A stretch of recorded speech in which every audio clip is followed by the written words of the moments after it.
Jamaa, kuna mwanangu hapa Ngao, anashabiki wa Manchester City huyu. Sasa wanayumba si mwajua tena wanayumba kwenye ligi. Kufungwa mara 2 hivi. Yaani hii wiki kwa mashabiki wa Manchester City ni mahangaiko yani. Hawana raha. Sasa swali ujiulize wewe Ngase. Mlicheza game ngapi na Man City walicheza game ngapi? Halafu nyinyi mko position ngapi? Hapo ndio utajua wanaume kina nani. Sawa, mko juu yetu, lakini sio hali hii. Yaani kutandikwa na Manchester United, hatutarajia kama itatokea yani kutandikwa. Manchester, sababu venye ulikuwa unaongea wewe, ilikuwa yani sure bet, yani mshindi mko nao. Manchester City, Manchester United na Manchester City ile ni derby. Kila kitu kinaweza tokea.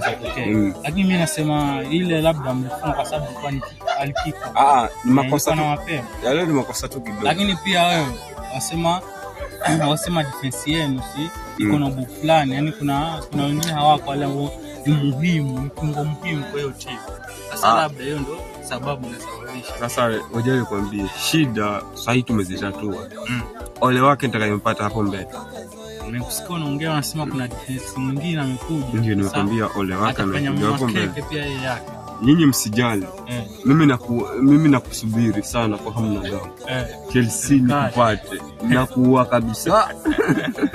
Mnamuona huyo jamaa ako anipendi hasidi kabisa. Lakini ona kuchukua ligi mimi mchunge sana kwa sababu hiyo gapo mmeacha na Arsenal.